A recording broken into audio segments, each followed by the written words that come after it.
and I'll put my hand on Skrimm's shoulder, and I'll say, "Hey, Mr. Stabberscotch, are you really afraid of an overgrown oyster?" Barnabos, I didn't sign up for this. Oi. A sea voyage on a boat, and look at where we are now. Oh, well, there are some whale fins, and that looks like a nautilus shell. So it's a little bit of a taste of the sea. And you may not have signed up for this, Mr. Stabberscotch, and we may have no idea what awaits us. But there's one certainty that I've lived my entire life by. I have not met a single mollusk that didn't taste great with ancient estuary. All right. I'll hold out my hands, and in a flash, the brutal blade will be there with a flash of smoke and the smell of some brimstone in the air. If we're gonna do this, then let's get it over with. And if I don't make it out of here, there better be nothing left for them to come collect. Aye, there's a lad. Into the jaws we go, into the abyss. Like old times. The moment that Barnabos begins to move forward, Skrimm will be like right on his heels, behind him, using him as a meat shield, but also ready to like jump out and like stab somebody in like the ankle, like shank him in the ankle. I'll be like shoveling the tentacles into my pant. I'm like pulling on Barnabos's like whatever you're wearing. I'm sure it's just a trick of the... Mr. Stabberscotch, it's been quite a long time since you've told me to rip something off its hinges or rip someone to pieces. How about you, for old time's sake? Barnabos, I've tried every trick of the book. This guy's a goddamn mastermind. So you rip those door hinges right off, and if he even makes one wrong move, you rip him to shreds. Humanoids like us are caring, thoughtful beings. Okay, you could have pointed at me then. What? Caring, heartful, lovely. That would have been a good time to point at Skrimm. Skrimm. Oh, thank you, Queenie. I appreciate that. That's why you're one of my best friends. Oh, stop it. And a very skilled fisherman at that, Mr. Stabberscotch. I've seen your form. Thank you. Do we want to have like an order we go up? Yes. I'm first. Yes, we do want to have an order that we go up. So I'd be right behind Barnabos. Per the module. I'll be dead middle. All right, Barnabos, just be careful when you stick your head up there. Aye. Stupid, sexy Barnabos and his giant ass cheeks have been clapping the ass cheeks of number 5. I am the one who claps! It's just they're just clapping each other's ass cheeks. Get away from me! Get back! And take a few steps away. And this smoky hound figure will take several steps towards him to follow him, leaving almost smoky paw prints that fade seconds later as it follows. No matter where Skrimm goes, this creature seems to follow and stay close to his side. There is a precision to its movements and a obedience that is exuded from this smoky beast. It's a shadow of the dog that you saw, the hound that you saw in Skrimm's memories. Stop following me. Stop it. Go away. I don't want... Go. Stop. Go on, get. Go be Barnabos' friend. Aye. If that is what I think it is, there's no getting rid of a Grimm. A what? A Grimm, I mentioned it, I can't remember how long ago. Tales of the Beastie, Heralds of Doom. Yeah, I chose to forget that you mentioned that ever. Once one has its sights on you, as far as I'm aware. Tales I've heard.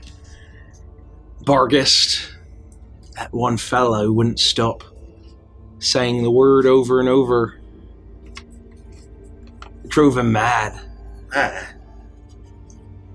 Perhaps, like Miss Mark said, perhaps you can try to be friends with the beastie. Spare yourself that same fate. Master your fear. Sophaleth. It is merciful. I prefer Skrimm's name for you, Jackass. Mr. Jackass. My gold! Yes! You find a small satchel. Definitely mine. Oh, platinum pieces? That has Yornir all over it. Hey, I had platinum pieces too. Well, you guys Skrimm, do you know how platinum and gold work? Nah.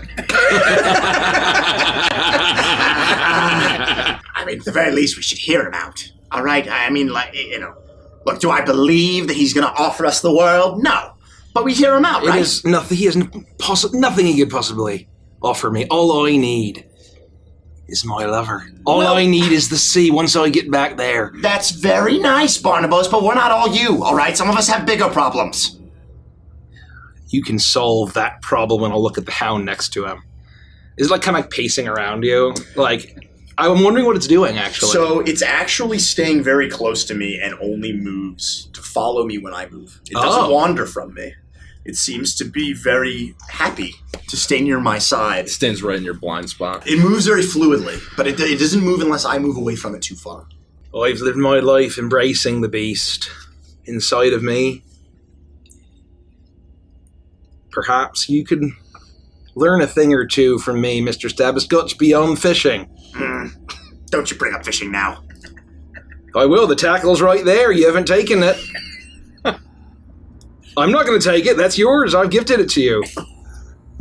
Without moving eye contact from Barnabos, take the fishing tackle. And I still have a scowl on my face, and I stick it in my bag. See, I miss a little bit. No, you are capable of learning and changing, even someone like you. I still want to hear him out, at the very least.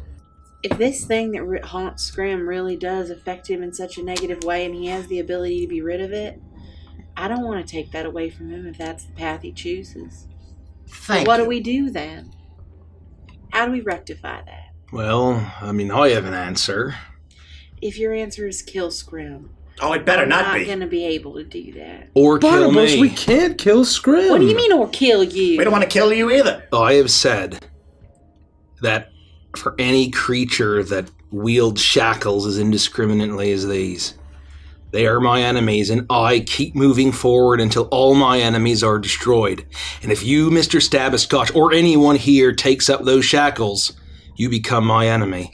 I don't like your tone very much, Mr. Barnabos. I will not compromise, even in the face of the end. Not when it comes to this. Are you listening Not to this? when it comes to what I swore to her. What I'm saying is that it's not my choice to decide what you do, Mr. Stabiscotch. But I'm saying that you can handle that. We can handle that BC together. It may be your doom, but we can find some way. Perhaps you can even harness it yourself. Perhaps you can command that thing instead of the other way around. You have no idea what I've gone through every waking hellish night for the last 40-some-odd years. You don't know me, Barnabos. You think you do, but you don't, okay? Every waking night of my life. I haven't slept in decades, all right? You don't know what I'm going through. And I'm doing the best I can here. I want to hear the thing out. I don't know the level of fear that you've experienced. But I know what it's like to not be able to sleep. Not be able to get a moment's rest because of the thoughts that are in my head. It's a poison. I do understand that. And all at the end of the day, we humanoids, goblin, triton, human, whatever it is, fear is a poison. And it's fear that ruled your life, and it's fear that continues to rule your life. And I fell to the bottle. I let that poison, I fed a poison with poison, Mr. Stabiscotch. And I've even made the mistake of helping you indulge the same. So I do understand, to an extent. I understand the choices we all have to make. It may not have the form of a shadow dog, but I understand not being safe in calm waters of a tranquil mind. I only have that All right. when I hear her voice. All right. Barnabos? You and I, we're officially fighting. You and me, we're fighting, okay? That's it. I'm going up the ladder. You are stupid. Dumb, even. You don't have to look at me when you say that. It's just where my eyes went. I didn't mean that. I don't know about Barnabos actually laughs. that. Hey, Mr. Dreadweight, all right? We're still fighting, all right? Aye, all right, Mr. Stabiscotch. I want you to know, too, that I faked every single day of fishing we ever did together. No, I know. You didn't know. You didn't know. You know how much fishing I've done, Mr. Stabberscotch? You didn't know. All right. He didn't know. Not quite unlike my flask, but strange-looking tendril things. Probably a space whale. I've heard tales of space whales. Nah, that's the dumbest thing I've ever heard. Well, you know, sometimes there is truth in the mad ramblings of a drunkard. Okay, So I first learned about the Grimm, Mr. Stabberscotch. sure. Whatever you say, Mr. Dreadwake. That's all I'm saying. Yeah, I think Skrimm's mad at you. Who? I think Skrimm's mad at you. Oh, yeah, that seems to be the situation. You keep trying to talk to him like he's gonna like you again. I think you just need to give him time. I think actually if you kill him with kindness. No, You'll let's bring him not around. say the word kill in reference to Skrimm to Barnabos. Just right use now. kindness, not the anchor. You bring him around. Just give him some time. He's very smart. He's very forgetful. I've killed a lot of things, but I don't think I've ever killed anything with kindness. You met him once before. After taking a long draw of my drink, I will I'll look around the tavern and then my eyes will fall on the book. I'll look around, see if anybody's looking at me, and I'll pull the book a little closer and just kind of try to glance to see if it has a title. The face of it does not appear to have any writing or anything along it, but it feels not like something that somebody left. This weirdly tickles the back of your mind as if it has always been yours, as if it's something that you made even. I flip the book open with one finger, still looking around to see if anybody's looking at me. Inside you see faces.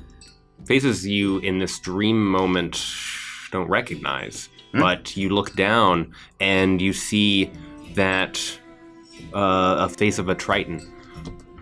You see his big beard. You see his the stem of a pipe coming out of his mouth. Is there any chance that upon viewing the Triton, it would fill me with rage? I mean, you're holding me by the collar, so I'd be like trying to wipe off the blood and my blood, their blood. Yeah. And I will, holding Skrimm, I'll say, and I'll look at Barnabos, I'll say, help him, and I'm going to throw him as far as I can on top of Barnabos. You fall and you land on what feels like a beanbag chair. Skrimm, you are land on Barnabos, and you remember that you're still in a fight. But the danger is, there's no more danger. Having landed next to Barnabas, I am rubbing my face and my nose, not knowing that I've been slapped across the face. I'm just in pain. Okay. I shuffle over to Barnabas. I'm still groggy. I whine him. I say, "Get up, jackass!" I slap him in the face. I got old.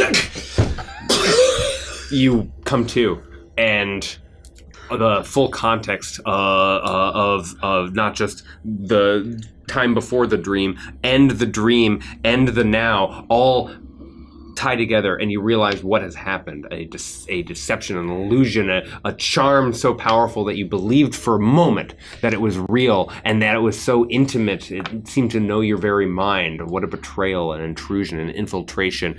Only this slap was able to get you out of it. But you were in a madhouse for a brief period. I'll immediately look and grab my flask, and I'll make sure that it's whole and not burned, and make sure that I hear liquid in it. It's whole and weathered.